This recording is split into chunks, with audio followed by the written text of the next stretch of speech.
کہ منزل پر جا کر جو اصل چیز رکھنی تھی اس نے، اس کے لیے تو اس کے پاس جگہ ہی نہیں رہی۔ اسی طرح اگر آپ مسائل کو، پریشانیوں کو اپنے کندھوں پر، اپنے سر پر لاد کے چلتے جائیں گے تو آپ کے لیے مشکلات کا اتنا بڑا ڈھیر آپ کے سر پہ ہوگا کہ آپ اس کو، آپ کے لیے کیری کرنا مشکل ہو جائے گا، آپ کو زندگی گزارنا مشکل ہو جائے گا۔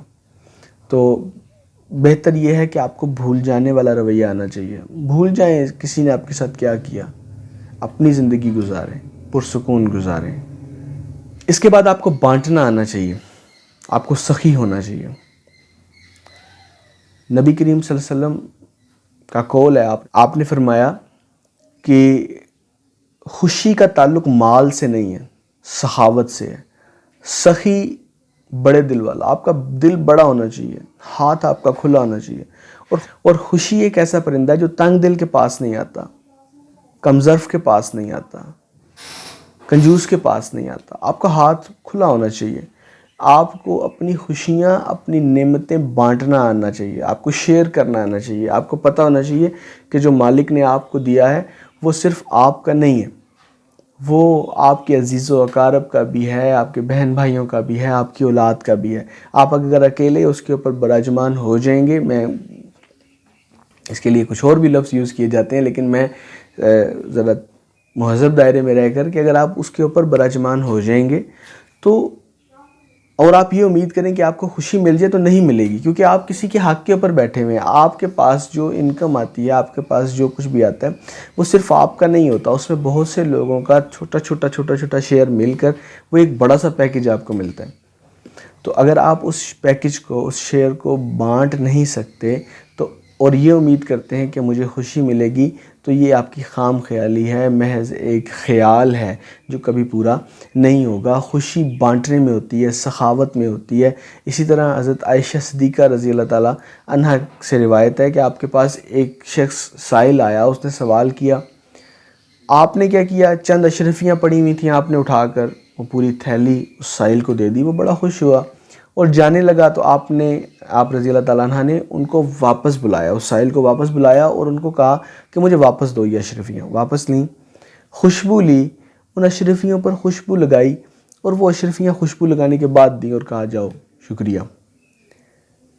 اب سوچا جائے تو اشرفیاں تو خرچ کرنے والی چیز ہیں، ان پر خوشبو لگانے کا تو کوئی فائدہ نہیں تھا، لیکن وہ خوشبو لگانے کے بعد جب آپ نے ان کو دی تو اس سے رزلٹ یہ نکلا، اس سے نتیجہ یہ نکلا کہ اگر آپ کسی کے ساتھ نیکی کرتے ہیں، کسی کی مدد کرتے ہیں، تو ایسے احسن طریقے سے کریں کہ وہ یاد رکھے اس کو۔ وہ اشرفیاں، وہ پیسے، وہ دولت جو آپ کسی کو دے رہے ہیں، وہ خرچ ہو جانے، ختم ہو جانے، آپ کا انداز یاد رہتا ہے، آپ کا رویہ یاد رہتا ہے۔ آپ کا رویہ ایسا ہونا چاہیے کہ وہ شخص ان پیسوں کو، ان چیزوں کو، ان نعمتوں کو خرچ کرنے کے بعد بھی بولے کہ ہاں فلاں شخص نے میرے ساتھ ایسی نیکی کی تھی اور اس کا رویہ یہ تھا۔ تو آپ جب بھی صحیح دیکھیں، آپ کے پاس جو بھی ہے، جو نعمتیں آپ کو اللہ تعالیٰ کی ذات نے دی ہیں، جب تک آپ اس میں دوسروں کو شریک نہیں کریں گے نا، ختم ہو جانی ہے ہر چیز، رہنا کچھ بھی نہیں ہے۔ اگر میں اس کو ذرا وزنی کروں تو پنجابی میں بولوں تو رہنا ککھ بھی نہیں، سب چلا جانا ہے۔ ہم سب، میں آپ، ہم سب مسافر ہیں، اور مسافر کا کوئی ٹھکانہ نہیں ہوتا۔ ہم کیوں یہاں پر ان نعمتوں کو جو لوگوں کا حصہ ہمیں ملی ہوئی ہیں، ہمارے گھر والوں کا، ہمارے رشتہ داروں کا حصہ ملی ہوئی ہیں، ہم ان پر خود براجمان ہو گئے ہیں، ان پر بیٹھ گئے ہیں کہ جی یہ میرا حصہ ہے۔ یہاں میرا اور آپ کا کچھ بھی نہیں، ہماری منزل کچھ اور ہے، اور وہ آپ بہتر جانتے ہیں کہ ہم کس منزل کے مسافر ہیں اور ہماری منزل کیا ہے، اور اس منزل پر ان چیزوں کی کوئی وقت نہیں ہے۔ تو اگر آپ خوشی چاہتے ہیں تو آپ کو سخی ہونا پڑے گا، کھلے دل والا ہونا پڑے گا، اپنی دی ہوئی اللہ تعالیٰ کی نعمتوں میں لوگوں کو شریک کرنا آپ کو آنا چاہیے۔ اور اس سے اگلا پوائنٹ جو ہے وہ اللہ تعالیٰ کی نعمتوں کا شکر ادا کرنا۔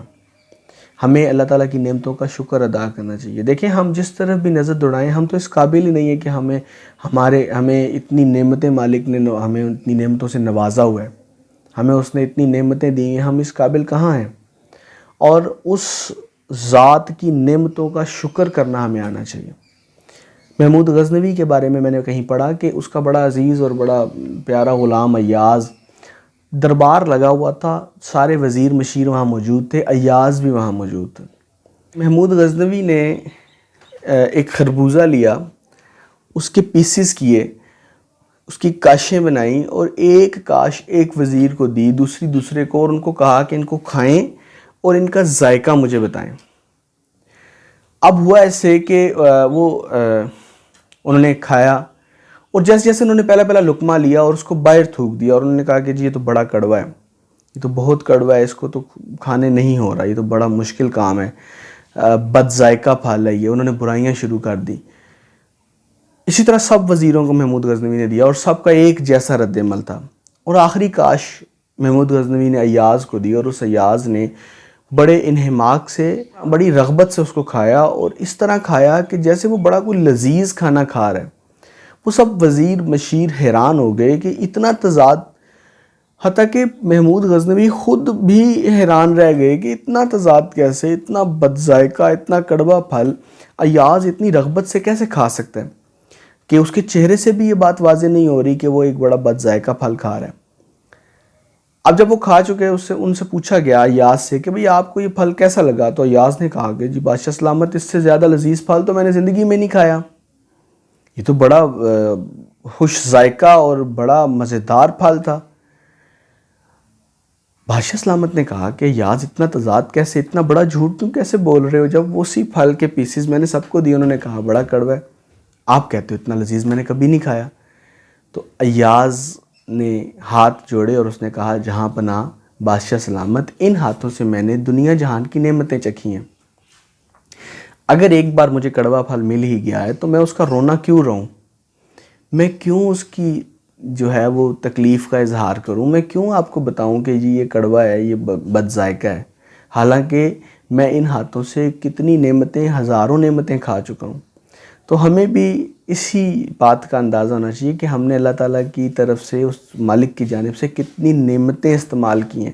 اگر کبھی زندگی میں ایک آدھ مشکل آ جائے تو اس مشکل کا شمار، اس مسئلے کا رونا نہیں رونا چاہیے، بلکہ مالک کی نعمتوں کا شکر ادا کرنا چاہیے، اور یہ ہمیں معلوم ہونا چاہیے کہ اس مالک نے ہمیں کروڑوں اربوں نعمتیں دی ہیں۔ آپ جس سمت بھی نظر اٹھائیں گے نا، آپ کو اس کی نعمتیں نظر آئیں گی، اور ایسی نعمتیں جن کے لائق ہم نہیں ہیں، ہماری بساط ہی نہیں ہے، کہ ہماری اوقات ہی نہیں ہے کہ ہمیں ان نعمتوں کو دیا جائے، لیکن اس مالک کی کرم نوازی ہے کہ اس نے ہمیں اتنی ہزارہا نعمتیں دی ہوئی ہیں، ان کا شکر گزار اس کا ہونا ہم سب پر لازم ہے۔ اور جب آپ نعمتوں کا شکر کرنے لگ جائیں گے تو پھر آپ کو اس چیز کا اندازہ ہوگا کہ اللہ تعالیٰ کی ذات نے ہم سب پر کتنے کرم کیے ہوئے ہیں۔ اور اسی طرح نا جو غم ہوتا ہے نا، مسئلہ، وہ بادل کی طرح ہوتا ہے، وہ ڈھانپ لیتا ہے ہر چیز کو، اپنے نیچے لے لیتا ہے۔ جیسے ابھی بارش اگر ہو رہی ہو، بادل ہو، تو وہ دھوپ کو نیچے تک نہیں آنے دیتا، بادل ہر چیز کو ڈھانپ لیتا ہے، اندھیرا سا کر دیتا ہے۔ اسی طرح جب غم کو اپنے پر آپ حاوی کر لیتے ہیں نا، آپ جب غم کو اپنی ذات کے اوپر مسلط کر لیتے ہیں، جب آپ نے مسلط کر لیا تو اس کا مطلب ہے کہ آپ نے ان نعمتوں کو، وہ چھپ گئیں، آپ کے ذہن میں وہ نعمتیں کبھی بھی نہیں آئیں گی، آپ شکر گزاری نہیں کر پائیں گے۔ اللہ تعالیٰ کی نعمتوں کا شکر ادا کرنے سے آپ کو دلی سکون اور خوشی میسر ہو سکتی ہے۔ اس کے بعد اگلی بات جو ہے، آپ کو رشتے نبھانے آنے چاہیے۔ آپ کو اندازہ ہونا چاہیے کہ میرے رشتے میری زندگی میں کتنے اہم ہیں۔ ہم لوگ ساری دنیا جہان سے ملتے ہیں، سب سے خوشی خوشی ملتے ہیں، اپنے سگے بھائی سے نہیں ملتے، سگی بہن سے نہیں ملتے، اور ساری دنیا کو ہم اظہار کرواتے ہیں کہ تم میرے لیے بڑے امپورٹنٹ اور بڑے ضروری ہو۔ ان رشتوں کو اظہار نہیں کرواتے جن کو ساتھ لے کر چلنا جو ہے وہ ہمارے لیے بہت ضروری ہے۔ اور جدید ریسرچ کے مطابق یہ ہے کہ وہ لوگ لمبی زندگی گزارتے ہیں، ان کی زندگی بڑی ہوتی ہے، خوشحال ہوتی ہے، جو اپنے رشتوں کو ساتھ لے کے چلتے ہیں، اور وہ لوگ جلدی مر جاتے ہیں جو اکیلے رہتے ہیں۔ اسی طرح ہم لوگوں کو رشتوں کو نبھانا آنا چاہیے، اپنی آنے والی نسلوں کو، اپنے بچوں کو بھی بتانا چاہیے کہ یہ آپ کے رشتے ہیں اور ان کو ساتھ لے کر چلنا بہت ضروری ہے۔ اور نمبر لاسٹ، نہایت امپورٹنٹ، اپنے رب پر یقین ہونا چاہیے.